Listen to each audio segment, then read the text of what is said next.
Okey, baik. Bismillahirrahmanirrahim. Assalamualaikum warahmatullahi taala wabarakatuh dan selamat malam saya ucapkan kepada tuan-tuan dan puan-puan yang dirahmati Allah sekalian. Okey. Saya harap tuan-tuan dan puan-puan berada dalam keadaan yang baik selalu. Okey, jadi baik, insya-Allah pada malam ni kita akan adakan sesi sembang santai. Okey, seperti mana yang tertera pada poster lah. Okey, kita akan adakan sesi sembang santai bersama dengan Imam Muhammad Ashraf. Okey, yang bertajuk Bisnes dalam Islam. Okey. Jadi insya-Allah sebelum kita mulakan majlis, suka untuk saya mulakan majlis dengan membaca doa yang akan diketuai oleh saudara Hasanuddin. Baik, sebelum itu saya menjemput kepada saudara Hasanuddin untuk mengetuai baca doa. Dipersilakan.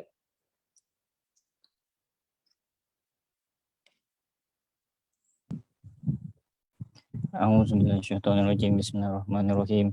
Alhamdulillahirabbil alamin wassalatu wassalamu ala asyrafil anbiya'i wa ala alihi wa sahbihi ajmain. Ya Allah, ya Tuhan kami, hanya padamu sahaja kami panjangkan kesyukuran atas segala rahmat dan berkat-Mu. Bersempena dengan majlis pada hari ini, kami memohon inayah dan taufik-Mu. Kurniakanlah kesejahteraan dan kebahagiaan kepada kami. Bukakanlah hati-hati kami, lapangkanlah dada kami supaya kami dapat mengisi ilmu dan pengetahuan yang berguna untuk agama, bangsa dan negara. Ya Allah, Ya Rahman, Ya Rahim, kami memohon kepadamu agar engkau berkatilah majlis ini dengan limpahan rahmat-Mu. Semoga segala usaha kami dalam menjayakan majlis ini mendapat keridaan dan hidayah-Mu. Ya Allah, Ya Zal Jalali wal Ikram, kami memohon kekuatan dari hadrat-Mu, Ya Allah, supaya kami yang hadir pada hari ini agar kami dapat melaksanakan segala kebajikan, dan kami memohon perlindungan dengan engkau daripada melakukan segala keburukan. Rabbana atina fid dunya hasanah wa fil akhirati hasanah wa qina azabannar. Subhana rabbika rabbil izzati amma yasifun. Wassalamun alal mursalin walhamdulillahi rabbil alamin. Baik, terima kasih kepada saudara Hasanuddin atas bacaan doa sebentar tadi. Moga-moga kita punya majlis diberkati oleh Allah Subhanahu Wa Taala insya-Allah. Jadi tanpa buang masa, kita akan teruskan kepada agenda kita pada malam ni. Okey, iaitu sesi sembang santai malam bersama dengan Imam Muhammad Ashraf. Ustaz ada Saya ada. Okey, baik. Saya hilang. Kita teruskan dengan soalan yang diajukan oleh Soalan tu okey. Daripada kita punya ni lah. Okey, apakah yang kita maksudkan dengan bisnes dalam Islam tu sendiri? Ustaz, boleh terangkan? Baik, Assalamualaikum warahmatullahi wabarakatuh. Terima kasih Faiz, abang semua yang ada dalam Zoom, ada dalam FB. Cantik pada malam ni dapat jumpa semua. Harap Allah SWT bagi rahmat dan kebaikan untuk kita semua. Ulang balik soalan Faiz. Apa tu soalan tadi? Apa bisnes apa tadi tu?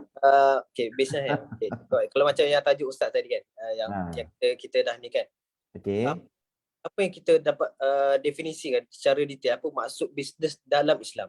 Bisnes tu secara umum, tapi apa maksud bisnes dalam Islam tu? Okey, baik. Terima kasih Faiz sekali lagi. Dia sebenarnya benda ni dia simple ya. Bisnes tu adalah bahasa Arab, kalau ikut dalam Quran dia sebut al-bai'. Ada penjual, ada pembeli. Dia macam rukun jual beli lah. Kalau ada lengkap benda ni, nama jual beli. Antaranya ada nama dia penjual, ada pembeli, ada nama dia akad, ijab dan qabul. Kemudian ada barang, ada harga, semualah syarat-syaratnya lengkap semua.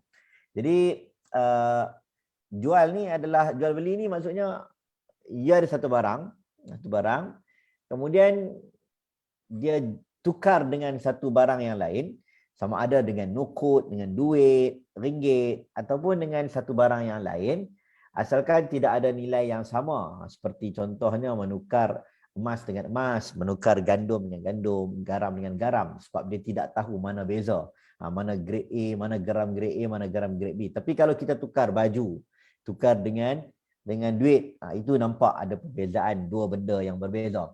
Jadi kalau kita cerita tentang bisnes ni Faiz, bisnes ni sebenarnya satu benda yang Quran sebut dihalalkan, wa halallahu al-bai' wa harrama riba. Kami benarkan untuk kamu itu berjual beli dan diharamkan bagi kamu itu melakukan transaksi riba. Tapi kalau dalam situasi hari ini, kalau orang tanya apakah itu jual beli menurut Islam dan sebagainya, jadi kita boleh ceritalah macam mana yang kita saksikan hari ini, segala transaksi pertukaran barang itu adalah jual beli, cuma tertakluk kepada akad yang berlaku. Sama ada akad tu direct ke, terus beli, nampak barang dan sebagainya, ataupun jual beli barang yang belum ada bai'us salam. Ini ulama bincang begitu panjang. Contoh barang belum ada, macam dulu orang bincang. Dia pergi kedai baju, dia tempah baju. Baju belum ada.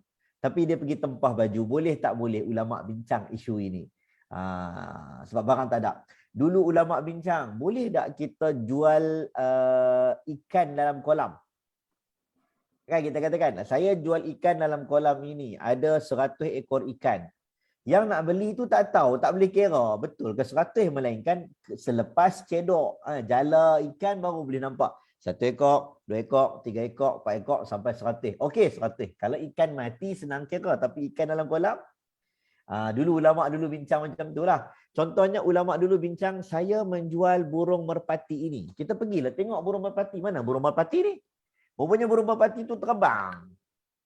Dia cakap tak apa, nanti hujung-hujung nanti, petang-petang burung merpati tu akan balik. Berapa ekor jual? 20 ekor jual. Macam mana kita tahu dia kalau terbang 20 ekor, balik 20 ekor? Ini antara bisnes transaksi jual beli yang dibincang oleh ulama dulu lah. Jadi dalam mazhab-mazhab ni ada perbincangan tentang hukum hakam jual beli. Jadi bila kita tengok mazhab Syafi'i sebagai contoh, adanya ijab dan qabul. Ijab dan qabul tu adakah perlu dengan pengucapan? Saya beli, saya terima. Saya jual, saya beli. Kan? Adakah perlu disebut? Ada sebahagian kata kena sebut. Kalau tidak, saya jual. Orang yang beli tu tak redha pun. Semua benda ni semua kalau ikut Faiz, Allah buat untuk jadikan dunia aman. Itu bahasa mudah lah. Tak nak bagi bergaduh. Sebab itu ayat paling panjang dalam Quran adalah ayat tentang kontrak. Ayat paling panjang dalam Quran, orang sebut ayat hutang kan. Ya ayyuhallazina amanu idza tadayantum bidainin ila ajalin musamman faktubuh. Wahai orang beriman, apabila kamu buat transaksi, idza tadayantum berhutang, faktubuh maka tulislah. Dalam ayat tu panjang tau. Banyak ayat tu, dalam ayat tu macam-macam disebut. Sebut tentang fastashhidu syahidaini min rijalikum, kena ada 2 orang saksi lelaki bila kamu buat kontrak benda-benda yang tertangguh. Apa lagi? Fa in kana alladhi alaihi alhaqqus safihan aw dha'ifan aw la yastati'u ayyumillahu falyumlil waliyuhu bil adl.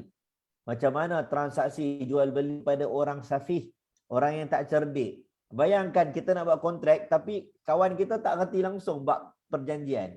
Sebab tu kita kena ada nama dia, apa tu, lawyer, betul?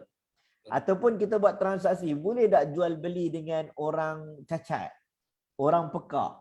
Boleh tak transaksi jual beli dengan kanak-kanak belum balik, belum memangis? Kita pergi kedai, kita tak cakap dengan tuan kedai, bapak dia. Kita nampak anak dia jaga kaunter, bapak dia masuk tandas, kita pergi anak dia kecil je, kita cakap, okey, saya beli. Boleh tak boleh? Jadi benda ini semua ulama bincang sebab dia melibatkan transaction, melibatkan akad. Jadi hukum asal, kalaulah memenuhi syarat, panjanglah sebab perbahasan sangat banyak. Kalau memenuhi syarat, kena daripada rukun-rukun yang disebutkan, maka itu namanya bisnes. Jadi hari ni sebab tu kita buat tajuk bisnes menurut Islam. Sebab bisnes menurut Islam ni biasanya orang kupas ada macam-macam isu, Faiz. Semualah dalam malam ni kan. Ada orang bincang isu, apa macam nak jadi usahawan. Dia pun cerita tentang sirah. Cerita tentang sahabat Nabi, bisnes macam mana. Ada sebahagian orang cerita macam mana nak bagi nampak bisnes tu nampak lebih Islamik. Kita akan pasang Quran dalam kedai ke, kita letak subhanallah dalam kedai ke, ada gantung wa may yattaqillah ayat 1000 dinar ke, ataupun apa maksud bisnes menurut Islam? Kena banyak sedekah ke, banyak sembahyang duha ke. Sebenarnya ada banyak benda yang boleh dibincangkan dari sudut bisnes menurut Islam. Tapi malam ni mungkin kita bincang light-light sajalah, sembang. Boleh Faiz, tahu tu? Okey. Tadi mana kata Ustaz dah terangkan secara general lah. Mana kata bisnes dalam Islam ni merangkum daripada semua aspek. Mana kata daripada budak kecil sampai orang tu ketua kan. Mana kata daripada orang yang tak ada akal sekalipun, kita ada dia punya kaedah-kaedah untuk kita berurusan dengan dia, berjual beli dengan dia kan. Tapi makna kata benda tu dah jelas dah termaktub dalam Al-Quran. Makna kata benda tu dah di-applykan sejak zaman Nabi lagi. Jadi soalan dia merujuk kepada soalan kedua saya lah.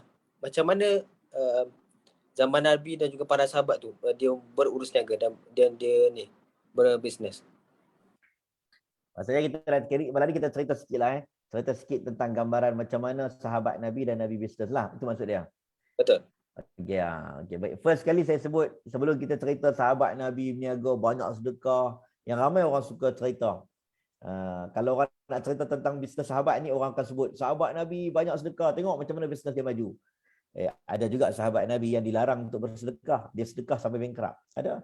Sebab tu bila kita baca hadis, kita kena baca hadis bagi betul. Sebab saya tengok ramai cerita macam tu. Betul. Mana qasad sadaqatun min mal, tidak akan berkurangnya harta dengan sedekah. Betul. Tapi ada sahabat Nabi nak sedekah semua harta, Nabi tak bagi. Abu Bakar itu khas Abu Bakar. Ada sahabat Nabi Muaz bin Jabal. Sebab itu bila kita baca hadis, Muaz bin Jabal dia rajin sponsor orang muhajirin. Banyak orang muhajirin yang dia sponsor. Tapi bila hujung usianya, duit dia macam makin nak bankrupt. Faham tak? Itu bukan menunjukkan dia tidak beriman. Ketaatan, ketakwaan dia tak pernah kita ragui. Tapi mungkin pengurusan kewangan dia ketika itu ada sedikit masalah. Sebab sahabat Nabi ni aminu kama amanan nas. Bab iman kita ikut dia. Lau kana khairan la sabaquna. Kalau benda baik berkaitan dengan agama, mereka mendahului kita. Khairul qurun qarni thumma alladhina yalunahum, Nabi kata 3 kali. Thumma alladhina yalunahum thumma alladhina yalunahum. Sebaik-baik kurun-kurunku kemudian kurun selepasku. Maksudnya dalam bab ketaatan, dalam bab keimanan. Tapi dalam bab dunia ni, Nabi kata apa? Antum a'lamu bi umuri dunyakum. Kamu lebih tahu urusan dunia kamu. Sebab tu macam-macam sistem bisnes hari ni. Ada dropship, ada agent, ada MLM lah. Ada sistem jualan apa, macam-macam sistem jualan. Tapi semua sistem jualan tu tak kira lah apa pun, dia nak menjaga penjual pembeli. Sebab tu kalau kita dalam Islam sebut customer always right. Bukan dalam Islam. Kita selalu sebut customer always right. Betul? Kalau kaedah orang berniaga lah. Padahal dalam Islam tak semestinya customer tak always right. Kena ulang balik. Customer tak always right. Sebab dia dalam bisnes ni, dalam patuh syariah, dia sama ada customer, sama ada pembeli ataupun penjual. Dua-dua hak yang kita kena jaga. Hak penjual dan hak pembeli. Maksudnya, customer and penjual, bahasa orang putih apa dah. Kan? Penjual dan pembeli, dua-dua memiliki hak. Okey, tak semestinya kita memenangkan hak kepada pembeli sahaja, kita juga ada hak kepada penjual. Jadi bila kita tengok semua benda ini Allah buat dalam keadaan ulama pun bincang sebab nak bagi orang tak bergaduh. Jadi bila sahabat Nabi radhiyallahu anhu dia berniaga, zaman dulu senang, ada Nabi boleh kata transaction ini betul, transaction ini salah, betul. Zaman Nabi tak berkembang lah seperti macam mana zaman kita, teknik penjualan macam-macam. Ada sukuknya, ada tentang tawaruknya, ada tentang baik biasa mana ajilnya. Ini kontrak-kontrak baru. Zaman Nabi dulu ada hutang, tapi hutang sistem yang bagaimana? Ada jual beli dari sudut guna dirham, dinar dan sebagainya. Jadi secara tak maulah kita cerita hukum hakam tu, panjang sangat hukum hakam tu. Saya sebut tentang sahabat Nabi dengan Nabi. Pertamanya Nabi ni orang yang rajin berniaga dan memang background Nabi orang berniaga. Sebab tu bila kita tengok, kalau kita tengok kita nak berniaga, benda paling asas adalah research. Kalau kita nak berniaga, tapi kita tak ada ilmu tentang perniagaan, tak ada research tentang baju contohnya. You nak berniaga baju tapi tak tahu produk baju you. You nak berniaga ubat tapi you tak tahu kandungan ubat you. You nak berniaga nasi tapi you tak tahulah lauk tu macam mana datang. Apa specialnya lauk tu? Apa specialnya barang you? Bisnes ni Nabi kata dalam satu hadis diceritakan bahawa Nabi duduk dengan orang Bahrain. Orang Bahrain ini datang. Rombongan daripada Bahrain datang. Tiba-tiba Nabi menegur mereka. Nabi cerita sedikit demi sedikit geografi negara Bahrain. Apa maksud geografi? Bermaksud Nabi cerita keadaan negaranya. Bukit macam mana, laut macam mana dan sebagainya. Seolah-olah kata ulama, seolah-olah Nabi SAW sangat teliti tentang apa yang Nabi nampak ketika Nabi pergi ke Bahrain. Dan Nabi memang pernah sampai ke Bahrain untuk ekspedisi bisnes Nabi SAW. Ini menunjukkan Nabi ni bila dia sampai satu tempat pun dia research. Allazi at'amahum min ju'in wa amanahum min khauf. Sebab itu dalam Quran menyebut salah satu faktor ekonomi yang bagus untuk orang Quraisy, satu tempat yang bagus untuk bisnes. At'amahum min ju'in wa amanahum min khauf. Orangnya hilang kelaparan, dengan dihilangkan kelaparan, dihilangkan ketakutan. Salah satunya li'ila fi Quraisy. Negara Quraisy ini Allah puji, bukan Allah puji, Allah nak sebut ekonominya bagus. Salah satu faktor kejayaan dalam bisnes mereka ialah li'ila fi Quraisy ila fi rihlat asy-syita' wa saif. Mereka duduk kat center. Mereka boleh berniaga musim panas, mereka boleh berniaga musim sejuk. Musim panas boleh naik ke atas, musim sejuk boleh turun ke bawah. Jadi benda ni menunjukkan bahawa Nabi pun bila pergi ke Bahrain, Nabi tengok.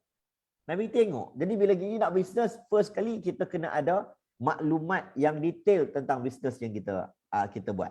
Ini sampai kita tak tahu, yang kita nak jual tu tak tahu, dadah harga jual apa. Kan? Kita jual. Orang tanya, ni ayat apa? Ayat tebu ni. Padahal ayat ketum. Jenuh. Kita lah yang kena tahu barang yang kita jual. Sebab tu kita kena ada knowledge yang betul tentang perniagaan kita. Itu yang paling penting. Itu satu.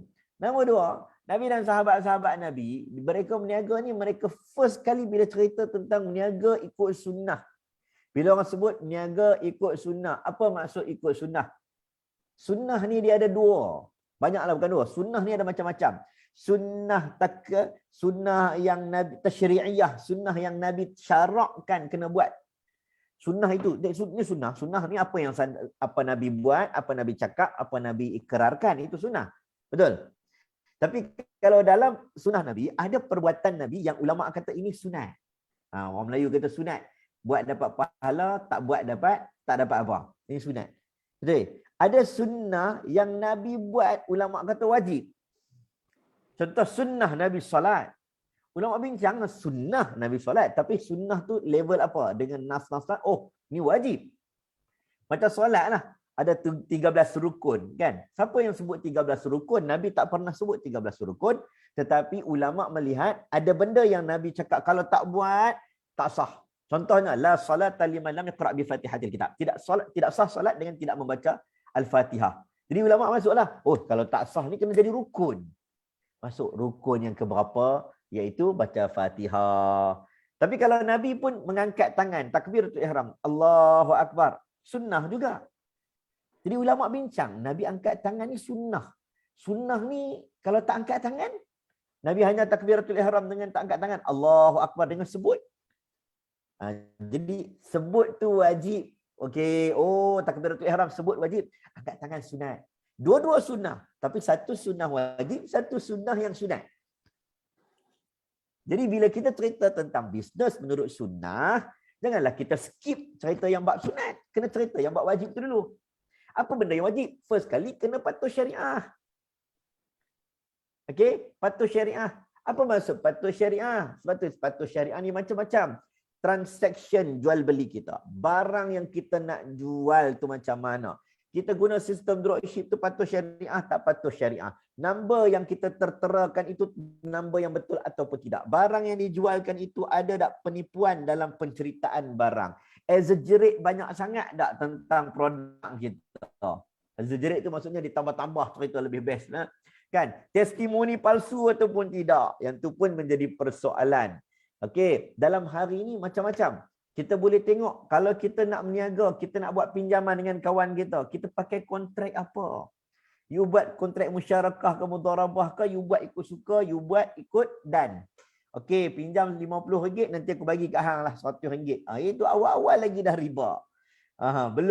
Belum cerita bab-bab lain lagi. Kemudian dalam bab patuh syariah ni, wailul lil mutaffifin, Quran sebut, celakalah orang yang menipu dalam berat dan timbangan. Kita menipu dalam kita punya jual beli kita. Sedikit pengubahan, penipuan. Ataupun kita menindas orang lain, ihtikar, menaikkan harga tanpa sebab bagi barangan-barangan yang keperluan asas. Itu patuh syariah. Macam orang jual face mask hari itu jadi isu. Face mask ni keperluan asas. Macam beras, gula, garam. Benda ini harga kawalan. Jadi orang tengah nak demand, dia naikkan dengan sengaja. Contoh, berpakat ramai-ramai, naikkan sengaja. Tapi kalau barang itu barang bukan keperluan, barang kereta Mercedes ke, barang bandel ke, you nak jual berlipat kali ganda, silakan. Walaupun Imam Ghazali dia meletakkan kalau boleh tu janganlah keuntungan berlipat kali ganda, Imam Ghazali dalam Ihya Ulumuddin. Tetapi itu bukan syarat. Kalau you nak berniaga, tak ada syarat nak untung berapa kali ganda dengan harga modal. Tak syarat. Tak ada syarat dalam Islam. Dalam Islam tak ada syarat berapa kali ganda jualan perlu diletakkan. You beli RM5, you nak jual kena RM10. Tak jadi syarat. You nak jual 100, RM1,000 pun tak apa. Janji antara minkum. Redha meredai antara penjual dan pembeli. Cuma Imam Ghazali kata dalam bab adab. Tapi kalau kita cerita bab tu, kita jangan cerita tentang hukum. Hukum tu kena clear dulu. Barulah cerita bab sunnah dalam niaga, memudahkan penjual, memudahkan pembeli. Kalau pembeli nak buat sistem hutang, kita berlunak dengan orang yang buat transaksi hutang, itu sunnah. Kalau kita kata kita nak pakai pakaian yang bersih ketika kita menyambut orang datang ke kedai dengan Assalamualaikum, itu sunnah. Kita nak letak kedai kita dengan peraturan-peraturan yang sesuai mengikut cara, ada surau dalam kedai, itu sunnah. Itu bukan wajib. Bukan wajib. Jadi kita faham, jangan skip benda sunnah yang sunat dengan sunnah yang wajib. Jadi sahabat Nabi macam itulah. Mereka ikut seperti. Sebab itu Umar Al-Khattab kata, jangan masuk kami punya kedai. Jangan masuk pasar. Barang siapa yang tidak mengetahui hukum hakam tentang perniagaan. Dia takut-takut berlaku kezaliman dalam perniagaan. Saya bukan semua pandai. Tapi ada ketika, sebahagian benda-benda yang kecil yang kita nampak, okey, yang ni nampak salah. Jangan ikut. Tapi kalau kita dah berkembang bisnes dah berkembang banyak, tu yang kadang-kadang kita memerlukan panel syariah. Sebab tak lakat nak fikir. Yang tu sebab dia nak tengok transaction kita okey tak okey. Tapi kalau kita setakat berniaga kecil-kecilan ni okey je, tak ada masalah. Okey. Yang first kali patuh dulu syariah insya-Allah. Baru kita tutup sunat semua insya-Allah. Okey. Tadi Ustaz ada cerita pasal contohkan kita sebagai peniaga boleh letak harga sekian daripada modal tu. Contoh kan, mana kata dia tak perlu macam orang kata, biasa ni mahal ni harga Yahudi ni. Tak boleh marah mahal kan. Yeah. Mana kata selagi mana benda tu dirodai antara penjual dengan pembeli, so tak jadi masalah kan? Macam mana? Selagi mana dua-dua tu redha meredai, okey. Mana tak jadi satu masalah kan kalau ya, redha meredai boleh, tapi transaction itu transaction yang betul. Contohnya redha meredai dalam bab riba tak boleh. Walaupun riba. Contohnya saya pinjam duit kamu Faiz. Saya nak pinjam. Saya pinjam duit kamu RM100. Kan? Lepas tu kamu pun kata, okey, nanti bayar baliklah RM150. Saya pun cakap, okey, saya redha. Saya redha bayar lebih. Walaupun saya redha, tak boleh sebab itu adalah riba. Faham tak awal-awal? Tapi kalau dalam bab perniagaan, contohnya jual beli. Ini bukan harga barang tertangguh ni. Jual beli. Okey, saya beli barang ni. Kamu beli barang tu RM100. Kan? RM100. Tiba-tiba kamu nak jual dengan saya, kamu cakap, saya nak jual dengan kamu harga RM1,500. Dia 10 kali ganda, 15 kali ganda. Saya setuju. Saya kata barang ni rare ni. Ni barang rare ni. Exhaust kereta KE ni, Yamaha ni kan. Jadi saya pun kata, okey, saya nak juga. Walaupun kamu beli RM100. Walaupun kamu jual balik RM1,500, RM2,000 ke, 20 kali ganda ke. Saya redha, saya setuju. Tak ada masalah. Tapi dalam bab yang tak boleh itu, dalam bab yang saya sebut ihtikar. La yahtakiru ilal khati'in, kata Quran. Itulah hadis. Tidaklah yang berihtikar. Ihtikar tu barang yang harga kawalan lah. Beras, gandum tu kan yang saya sebut. Macam orang duk simpan gula tu lah. Sebab orang nak. Orang nak ubat. Contoh ubat. Orang tu tengah sakit-sakit. Semua pakat-pakat. Jom kita jual mahal. Tak boleh lah. Melainkan waktu dulu orang jual face mask dulu. Kadang-kadang kita nak marah pun tak boleh. Sebab berkemungkinan dia jual kerana dia pun dapat supplier yang orang atas jual mahal. Betul? Jadi dia terpaksa dapat kat dia pun dah mahal dah. Padahal mereka sedang kontrol harga. Sebab itu kerajaan kena letak harga ceiling. Okey. Ni ada orang tanya soalan ni, Nazrul Izwan ni. Ada tanya? Ya. Saya cek dulu. Ada satu tanya, dia tanya.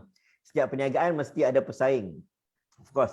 Gerai B jual nasi lemak, gerai A pun jual nasi lemak. Ada juga jual lebih murah berbanding gerai lain lalu merampas pelanggan tetap dari gerai tersebut. Minta pandangan Ustaz tentang kes ini. Sebenarnya mana-mana bisnes pun memang akan ada persaingan. Okey, satu. Kemudian nombor dua, persaingan ni ada macam-macam. Satu, persaingan dari sudut sedap. Kalau dia cerita bab nasi lemak. Persaingan sedap, mana lebih sedap? Persaingan harga, mana lebih murah? Persaingan barang, mana lebih berkualiti? Sainglah. Adakah salah untuk orang tu menurunkan harga? Tak salah, tak ada kata tak salah. Contohlah, ada orang berniaga nasi lemak. Saya berniaga sebelah pula. Saya berniaga nasi lemak juga dengan turunkan harga. Adakah salah? Tidak salah. Sebab kalau kita kata salah, bayangkan tanpa ada dalil, tanpa ada nas, kita kata salah ikut suka. Bayangkan, okey. Faiz, kamu masak nasi lemak. Nasi lemak kamu tak sedap. Saya jual nasi lemak. Saya masak dengan sedap. Kan? Pelanggan yang beli kat kedai kamu, Faiz, dah lari semua mai kat kedai saya. Adakah saya berdosa sebab saya masak lebih sedap? Tak. Sebab menarik pelanggan orang lain kepada saya. Sama seperti saya menurunkan harga. Jadi, itulah peluang untuk kamu. Okey, ini cerita bab bisnes pula. Apa nilai kamu sehingga kamu letak harga mahal? Ada orang beli barang mahal, dia tak beli barang murah. Ada orang dia ada kopi RM2, kedai depan dengan Mid Valley. Ada warung jalan kaki tak jauh ada kedai mamak, kopi RM2. Tapi dia nak makan juga kopi yang RM15. Tapi orang redha. Sebab apa orang redha? Mungkin orang nak suasana dia, orang nak jenis kopinya, dia kena naikkan nilai barangnya. Contoh, itu terpulang padanya brand awareness-nya, brandnya ada kualiti yang tertentu. Beg tangan, ada beg tangan yang RM15, ada beg tangan sampai RM15,000. Okey, jadi adakah salah dia menurunkan harga? Adakah salah dia meletakkan harga yang tinggi, dia ni letak harga rendah? Tak salah. Okey, cuma kita berbincang dari sudut adab sahaja. Bila kita nampak orang tu berniaga nasi lemak, takkan kita nak berniaga sebelah orang tu. Melainkan dengan adab, kita tanya, boleh tak saya berniaga nasi lemak kat sebelah? Kalau dia tanya, Ustaz, kalau dia tak tanya, dia datang berniaga terus. Kalaulah dia datang berniaga terus sebelah-sebelah, salah tak? Tak ada nas kata salah. Kalau salah, tu rantau panjang semua dosa. Sebab semua jual JC. Padang besar semua jual periuk. Betul? Kan? Kat padang besar semua jual periuk, salah tak? Tak salah. Jadi, adab saja minta izin. Ataupun, kalau orang itu tertakluk kepada lokasi yang telah ditetapkan kota, macam Bazar Ramadan. Bazar Ramadan, kalau hari itu dia jual nasi lemak, contohnya Madih Perbendaharaan Petaling Jaya memberi izin untuk kamu jual nasi lemak. Orang ni jual roti john, orang ni jual bihun goreng, orang ni jual pasam bor, orang ni jual cucuk udang. Janganlah tukar. Itu batu syariah. Tiba-tiba di tengah-tengah dia tengok, nasi lemak tak berapa orang makan ni. Dia pun tukar jual cucuk udang. Akhirnya jadi compete dengan kawan yang duk jual cucuk udang tu. Kenapa dia tak apply awal-awal? Tengah-tengah dia pergi tukar lauk dia. Satu, dia langgar syarat yang telah ditetapkan oleh Madya Bandaraya. Nombor dua, memang betul-betul sah-sah. Dia memang pemati bisnes orang seorang lagi. Sebab dah ada kuota yang telah ditentukan. Tapi kalau tempat tu tak ada kuota, kampung, tepi jalan, yang ni masak nasi lemak, yang ni jual nasi lemak, tak menjadi kesalahan. Jadi you kena lawan lah. Sebab bila ada kompetitor, mungkin ada kebaikan. Lauk lebih sedap, kamu akan usahakan turunkan harga. Itu adalah benda yang kita katakan kena tengok kepada nas. Ada soalan lagi tak?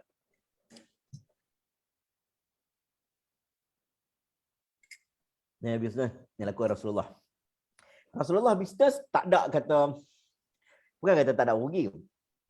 Ada orang kata Nabi tak payah berkira berniaga untung sikit je. No. Nabi pernah berniaga dalam hadis sahih.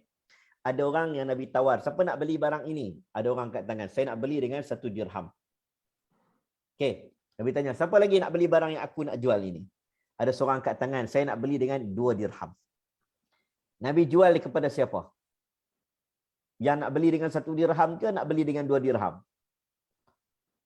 Nabi jual kepada orang yang nak beli dengan 2 dirham. Sepatutnya kalau ikut kita lah kan, meniaga Nabi ni tak untung banyak, meniaga kecil-kecil je kan. Ambil lah yang RM1 tu. Sebab itulah orang tu mampu. Tak. Nabi ambil yang RM2. 2 dirham tu. Kenapa? Sebab bukanlah sistem itu berdosa, tidak berdosa. Nabi bisnes, ini nama bisnes. Bukanlah Nabi rasuah, bukanlah Nabi ini pecah amanah, bukanlah Nabi menipu. Tak. Itu nama bisnes. Sebab itu selagi mana ia diharuskan, buatlah bisnes sehabis mungkin sehingga berjaya. Terima kasih Ustaz. Apa tu? Saya kira tak ada dah kot soalan. Okay, Bukan dia. ya. Jadi kita ceritalah, tak apalah Faiz. Ada apa lagi Faiz? Terima kasihlah semua yang datang pada malam ni. Boleh share-share kepada rakan-rakan anda. Sebab kita pun tengah cari dropship dengan apa? Cari apa? Dengan apa? Leader semua kan? Baguslah. Terima kasih datang. Join. Dah nak masuk raya dah ni. Orang tak teringat Ramadan, orang teringat raya. Bukan teringat raya, teringat Ramadan ni sebab kita punya bisnes bermusim. Jadi inilah peluang untuk anda. Kita buka setiap tahun. Peluang untuk anda untuk jana pendapatan. Sama-samalah, sama-sama kita. Saya pun berharap bergantung pada anda. Saya pun usaha untuk bantu, anda pun usaha untuk bantu, sama-sama kita berniaga. Antara minkum. Jangan kamu makan la ta'kulu amwalakum bainakum bil batil, dengan cara tak betul. Kan? Buat apa nak malu? Kita bukan buat benda haram. Bukan buat benda maksiat. Kita buat benda yang baik. Bisnes. Nama pun berniaga. Nak malu buat apa? Jadi tanpa perlu segan, tanpa perlu kita rasa bersalah, kita boleh memilih. Nak memilih nak berniaga apa. Terpulang, ada orang dia berniaga nasi lemak sebab dia memang seronok makan nasi lemak. Tak habis dia makan. Kan? Ada orang mungkin dia suka berniaga kereta, dia minat. Ada orang sebab dia berniaga benda-benda yang viral sebab dia tahu benda tu boleh laku. Terpulanglah masing-masing. Ada orang berniaga berniaga roti canai sebab ikut tradisi ibu ayahnya berniaga roti canai. Ini perniagaan warisan. Terpulang. Anda boleh pilih. Ada orang memilih berniaga tanpa modal. Saya tak mau pilih apa. Saya bulan raya saja saya nak buat dropship ni. Senang, pergi cari produk mana yang bagus. Antaranya contoh nak ambil produk Ustaz Ashraf, tak apa, ambil. Kita tengok dia punya sistem, okay, saya nak jual barang tu. Itu saya punya willing untuk berniaga. Terpulang. Ada orang nak jadi ejen, saya tak nak ambil saya nak ada keluar modal, saya nak banyak sikit dia punya commission. Nah, saya bagi beribu-ribu ringgit, nah, Ustaz bagi baju kat saya. Contoh. Ini willing anda. Asalkan transaction itu bertepatan dengan syarak. Terima kasih Ustaz. Kau ada tanya soalan lagi ke daripada kita punya? Okey tu sikit-sikit Kalau orang cakap dalam bab education ni kata 40 minit tu dah cukup lama. Okey Ustaz, terima kasih Ustaz. Baik, sama. Saya ucap terima kasih semua orang yang ada pada malam ni. Saya ulang balik, kita ada sunnah yang sunnah, ada sunnah yang wujub, sunnah yang wajib. Saya ulang balik. Jadi bila kita bincang bab bisnes menurut sunnah Nabi SAW, kita kena baca secara holistik tentang sunnah. Bila orang nak cerita tentang bisnes ni, kita janganlah baca hadis separuh-separuh. Kita baca hadis tentang orang sahabat Nabi bisnes sedekah. Betul, sedekah. Saya tak bohong, saya pun tak menafikan, dalil banyak. Tidak berkurangnya harta dengan sedekah. Tapi ada juga hadis yang kita kena baca, sahabat Nabi juga ada ketikanya tersilap dalam memberikan sedekah. Contoh Mu'adz bin Jabal. Sebab terlalu banyak dia tidak ada kontrol. Yas'alunaka madza yunfiqun qul af. Mereka bertanya kepada kamu tentang infak. Qul afu. Quran menyebut jawablah kepada mereka afu, iaitu harta lebihan. Kalau kita sedekah sampai kita jadi asnaf, letih pula. Sedekah sampai kita pula jadi asnaf zakat. Tak juga. Jadi bisnes dia kena ada strategi, dia kena berbincang soal yang realistik. Dia bukanlah membawa kepada kehancuran. Tidak.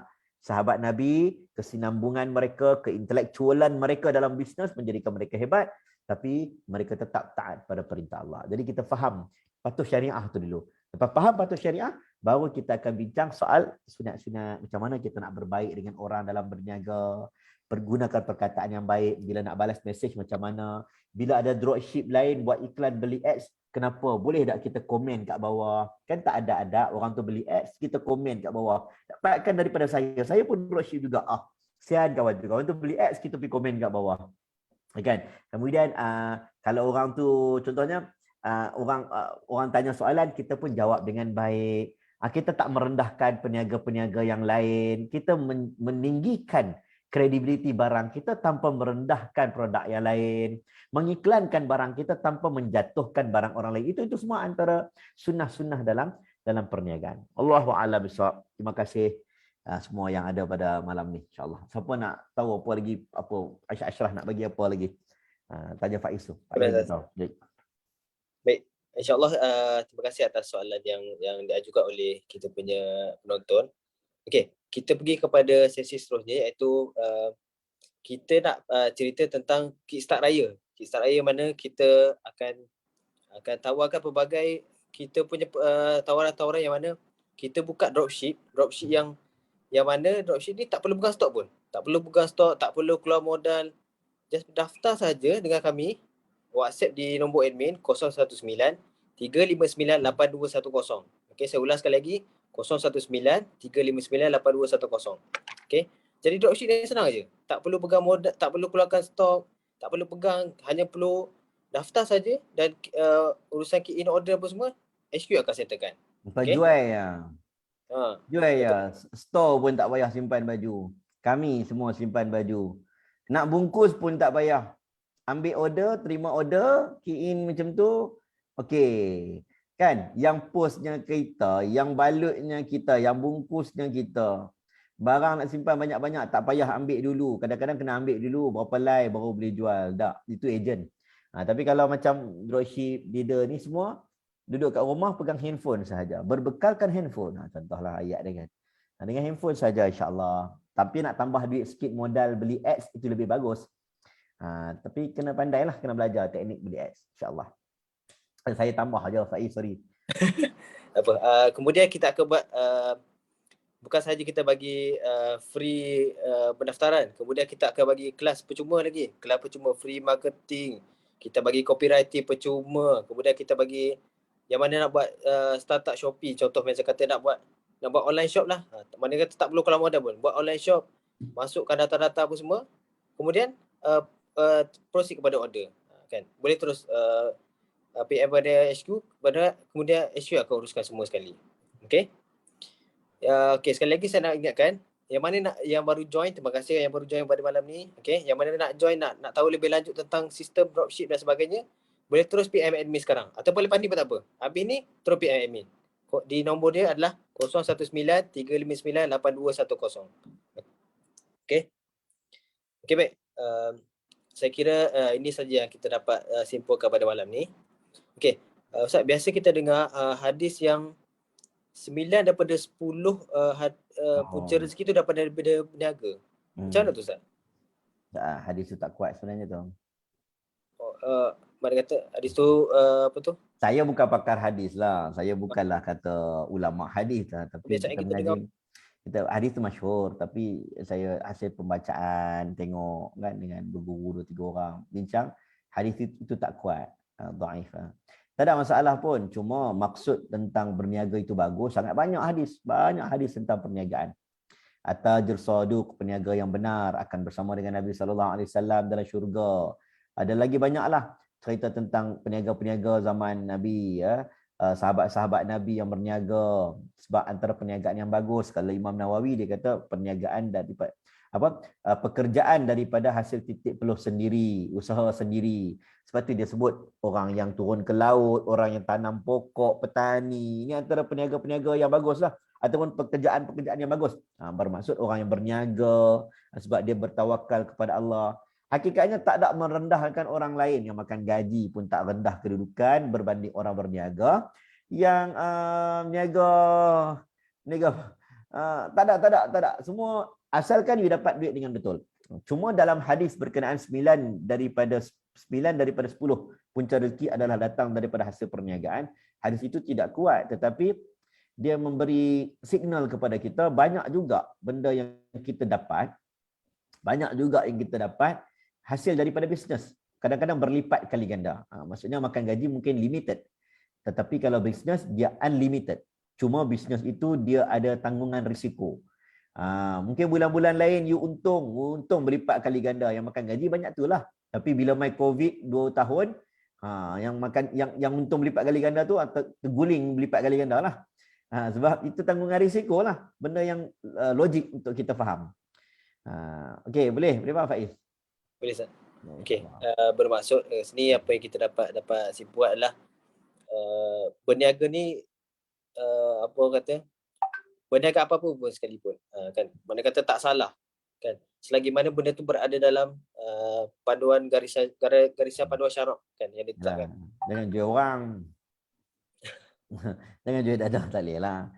Ikut akad. Sebab tu dalam bab bisnes berniaga ni Faiz, kalau kita cerita bab ekonomi, dalam Islam dia ada macam-macam. Ada pakar muamalat orang selalu sebut kan. Panel syariah ni dia pakar muamalat.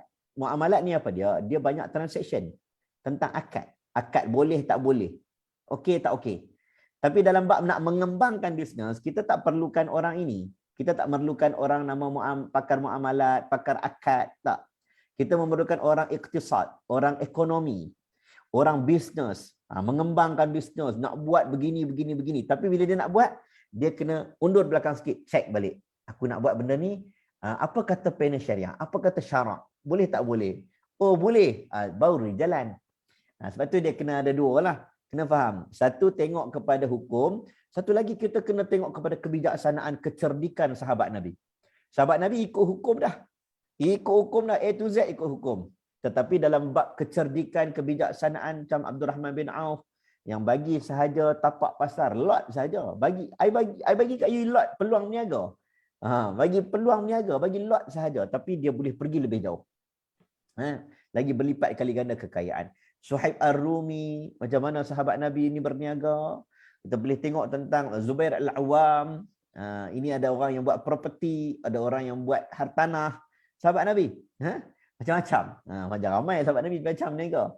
Jadi berniagalah macam mana pun, asalkan kalau kita ada lebihan, kita bayar zakat, kita ada lebihan, kita bantu orang susah, dan kita memiliki mission yang besar. Antaranya macam saya berniaga. Kalau orang tanya kenapa Ustaz berniaga? Kenapa Ustaz fight untuk berniaga? Salah satunya saya fight adalah saya seronok bila saya boleh berikan peluang perniagaan. Dan juga boleh berikan peluang pekerjaan. Staff-staff pun ada dapat gaji sedikit, seronok boleh share. Ejen dropship kawan-kawan pun boleh dapat juga hasil daripada perniagaan kita. Bila kita boleh share ni, kita seronok. Dia jadi kepuasan tau. Macam orang cakap lah, kenapa pergi ceramah? Apa yang memuaskan anda dalam ceramah? Salah satu kepuasan adalah bila kita balik, ada orang cakap, Ustaz, terima kasih atas ilmu yang Ustaz kongsikan. Saya dah beramal dengan apa yang Ustaz ajar dulu. Dia jadi kepuasan yang susah nak banding dengan wang ringgit. Jadi itulah passion orang yang berniaga. Jadi sahabat Nabi ni, dia berniaga, dia ada banyak kepuasan mereka. Salah satu kepuasan mereka adalah mereka boleh banyak beri kepada Nabi Muhammad sallallahu alaihi wasallam. Lagi banyak daripada dapat duit, lagi banyak mereka berikan kepada Allah Subhanahu Wa Taala. Terima kasih Ustaz. Semoga kita punya sembang santai pada ni kita dapat ambil banyak sebenarnya pengajaran, banyak sebenarnya input kita boleh simpulkan. Okey. Dan insya-Allah semoga kita akan berjumpa lagi dalam sesi sembang santai seterusnya. Terima kasih Ustaz untuk malam ini. Yang penting tu, siapa nak join dropship tu, tengok WhatsApp tu. Yang tu yang paling penting tu. Yang mana nak join tu boleh ceramah banyak-banyak, yang tu penting tu. Siapa nak join lah, takut maklumat tu tak sampai, insya-Allah. Boleh tengok, boleh message dekat ni sebab nak masuk musim dah. Nak masuk dah, kena get ready dah. Kena dah ada mula dah buka dah Facebook sendiri, kena ada grup sendiri, kena ada dah maklumat sendiri, sistem sendiri, dah mula get ready dah. Saya sebut ada orang last year raya berapa? 400 lebih 400 lebih. 420,000 sale raya sebulan. Dia buat sale raya sebulan lebih lah. Dia masuk tengah Syakban sampai raya 420,000. Kat 500 je. Hampir 500,000. Lebih daripada 420,000. Itu yang ni, kalau dropship ni tak perlu pegang modal pun. Just key in order saja. Okay, yang mana yang nak join tu, yang mana baru join dan nak tahu lebih lanjut tentang sistem dropship ni, boleh segera PM terus. Okay. Allah alam. Terima kasih semua. Sahabat-sahabat pun ada sahabat saya ramai dalam ni. Seterusnya. Nanti untuk update seterusnya kita akan update dah daripada semasa ke semasa melalui sosial media. Okay, terima kasih Ustaz. InsyaAllah kita akan berjumpa lagi. Jazakumullah khair. Sama. Jumpa lagi. Assalamualaikum semua. Waalaikumsalam. Saya lapang, saya nak turun. Assalamualaikum. Salam. Terima kasih semua yang duduk malam ni. Assalamualaikum. Salam. Jumpa lagi.